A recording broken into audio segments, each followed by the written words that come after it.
Hello everyone, today's construction day 87.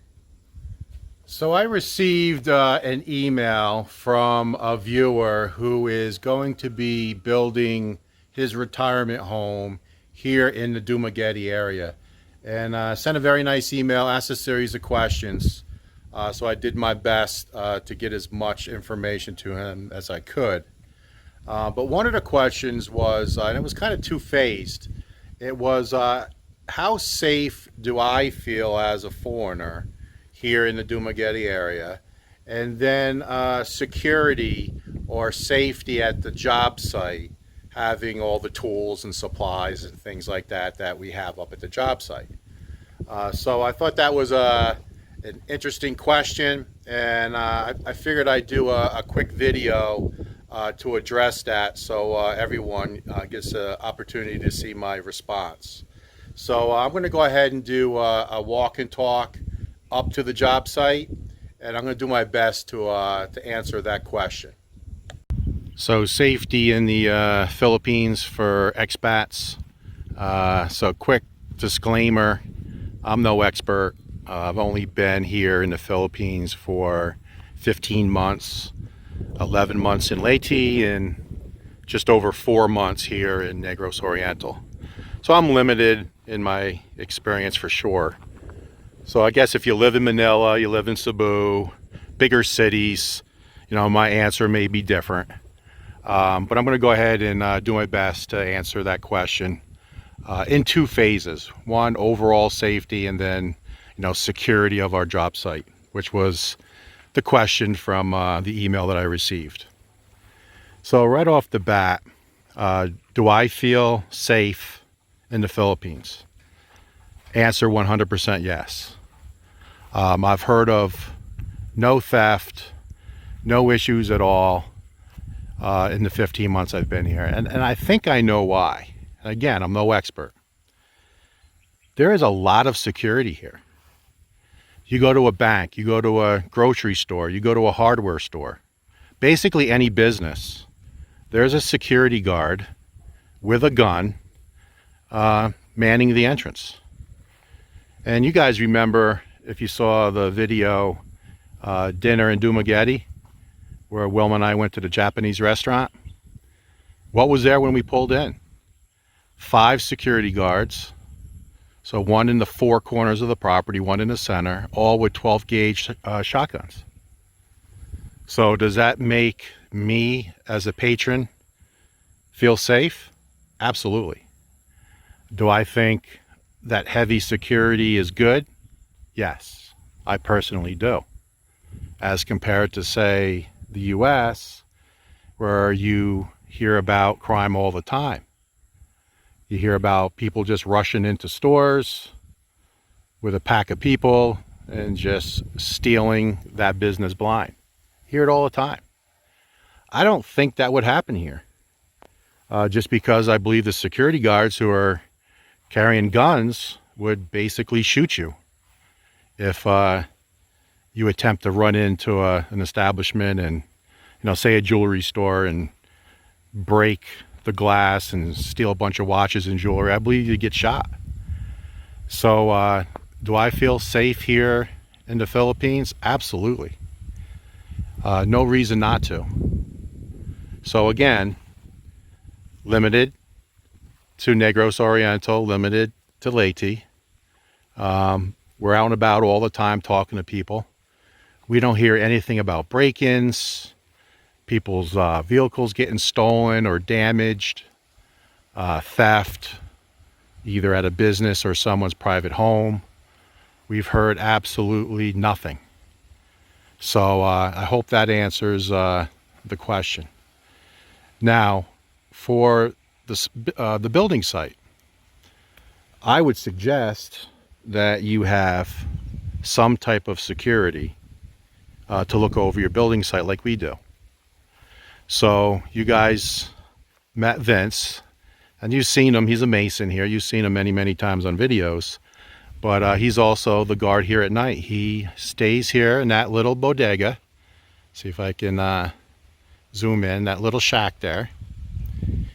He stays here and looks over the place. And if he needs to go home for a couple of days, somebody relieves him. Because the contractor here has tools and, supplies and things like that. And, until we move in, I guess it's a target. So there's always somebody here. So to any viewer, to any expat looking to build here in the Philippines, I suggest you do the same. Would be my recommendation. Because then it's just peace of mind. But if there was nobody here, would we have theft? I would think not. Now, am I naive to that? Maybe. Do I want to chance it? No. So that's why, we pay a little extra to have somebody look after the place. For the 6 or 7 months it's going to take to get the build complete. So I hope I answered the question. For your specific building site, have somebody look after the place. But overall safety here in the Philippines, absolutely 100%. I feel safer here than I felt in New York for sure. Now, just another side story. My daughter-in-law works for a major retailer in New York, and the stores is based in many malls throughout the state and the country for that matter. And she manages one of the stores. And she tells stories all the time of theft, of people that come in and shoplift and just help themselves. In fact, she says that many of them are well known. When they walk in the store, the management of the store goes, oh, there's so-and-so. They're going to get ready to steal. So, I ask, well, what do you guys do about it? And she says, well, upper management basically says, don't get involved. Just let it happen. And that's just unbelievable to me that would be the case. Now, is that all companies in the U.S.? Of course not. But I know firsthand, for the one she works for, that is the policy. So you wonder why things cost so much, because companies have to make a profit, so they have to raise the prices on their goods to counteract all the theft. What percentage is that? 5%, 10%, 15%? So that's not an issue here, because one, I think if you attempted to walk into, say, a clothing store, a jewelry store, and break the glass top and try to steal jewelry, I believe you'd probably be shot on sight by security. So two different approaches to loss prevention, and I'm very curious to what you guys think about that. Comment below your thoughts, because obviously there's different methods to security, but I actually don't mind the presence of the police and the presence of all the security here. I don't mind it at all. In fact, it makes me feel more safe. So I'd love to hear your thoughts, and comment below on this topic. All right, so it looks like we're getting very low on sand. So obviously that needs to be addressed with all the rendering that's going on. But Janelle here is continuing to work to find sand, and he has several bags here ready to go. And look at all the pebbles that came from the raw sand. So you can see he's been definitely making the fine sand here every day. So, but we're definitely getting low, and hopefully we'll get another load of sand today. So 10 minutes after I shot the video of almost being out of sand, look what arrived. Looks like 2 cubics of raw sand. So as you can see by the pile there, it's just in time. All right, so it looks like they did the rough in of the water feature. And yesterday, Wilma and I did do some shopping for the top here. So we're very limited in colors, but we do have 3 choices in the type of top. We could do a white quartz. There's marble, about 4 or 5 different colors to choose from. And then granite, which there's quite a few, maybe 10 different colors. So we haven't decided yet what type of material. We want it to be a light color. There was a lot of black granite at the store in supply, and actually it's pretty cheap in price. But we're not going to do that because that would make this top very hot. It's going to be on the lighter side for sure. But they did do the rough in. It looks like they glued in the 1-inch pipe to the main line, and then they do an epoxy around it after it's glued to try to combat any leaks. But the rough in for the water feature has been completed. So I'm here right outside the spare bedroom / office, and last time I videoed this, the 7 outlets, the rough in needed to be done. So that was completed today, and it looks like I was correct. I don't know what that was, but they filled that in. But they pulled the wires and got all the boxes in for the spare bedroom here in the front of the house.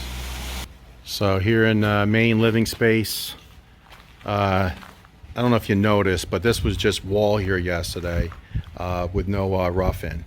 And the reason for that is the actual roughing of the electric, the pulling of the wires was down on this side. So again, what we did was there's 2 outlets on this wall, and we basically said wherever there's going to be an outlet here, just repeat on the other side, and that makes a lot of sense. So here is an example of that. So there's an outlet here, there's one right on the other side, another outlet here, and there's another one on the other side. Now we are going to put a 3rd outlet here, and this will be a 20 amp outlet. These are all 15 amps, but this will be a 20 amp for that standalone aircon, the supplemental aircon that we're going to have here. But yeah, you can see where they make very quick work of this. I just talked to the foreman about putting these in literally about 45 minutes ago. I just wanted to remind him not to forget. And just within a few minutes, he was able to drill through to get it lined up. And then he just chipped out the concrete and then put the box in place. Now, I don't know if you guys noticed, typically outlets in the US are vertical like this. Now this is a light switch. This is a light switch for the main living area. But the outlets, the normal outlets, the plug-in outlets, are horizontal. So that's different. So one of the things we're going to need to do, and this came up on a comment as well, but all the 220 outlets, 220 will be horizontal. But we're going to have 2 110 outlets, one here and then one on the other side in the dirty kitchen for a couple appliances that we brought from the US that are 110. We'll go ahead and put these vertical so they look different. Now we'll know the difference, but any visitors. So there'll be a 220 here horizontal, and then there'll be a 110 vertical, because again, I'll have a step down AVR here inside this cabinet with all the wires hidden in the wall for those 110 appliances. All right, so now that the guys are wrapping up the rendering of the inside of the home, now they're starting to work the outside. So this happens to be in the carport, the back corner of the carport. So they are officially starting to render the outside of the home. Okay, so here in the dirty kitchen as well, you can see they started rendering the outside here.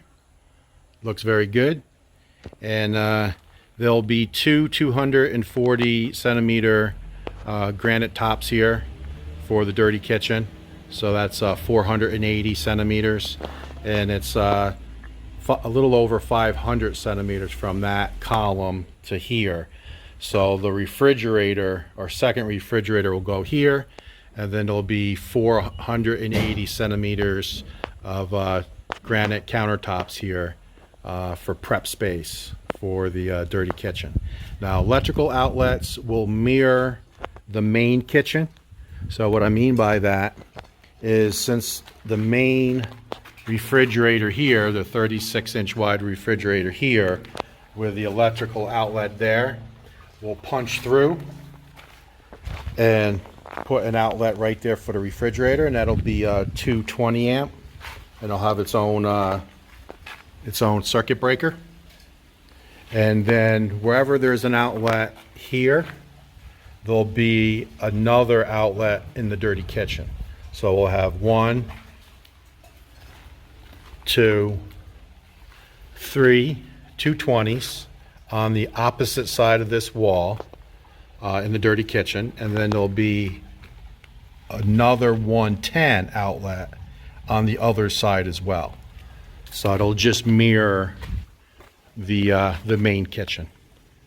Okay, so here in the pergola as well, they have one guy starting to render the outside wall. This will be the rough-in for the generator. Again, we'll more than likely have a generator. If we decide to go solar, we may decide not to go with a generator, but we're going to rough in that, and it has to be its own dedicated line.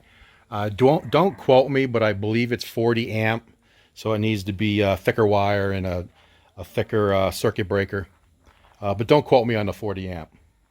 And then we have one regular 15 amp there, and that's probably going to be for my boom box for our music. So we wanted an outlet there for that.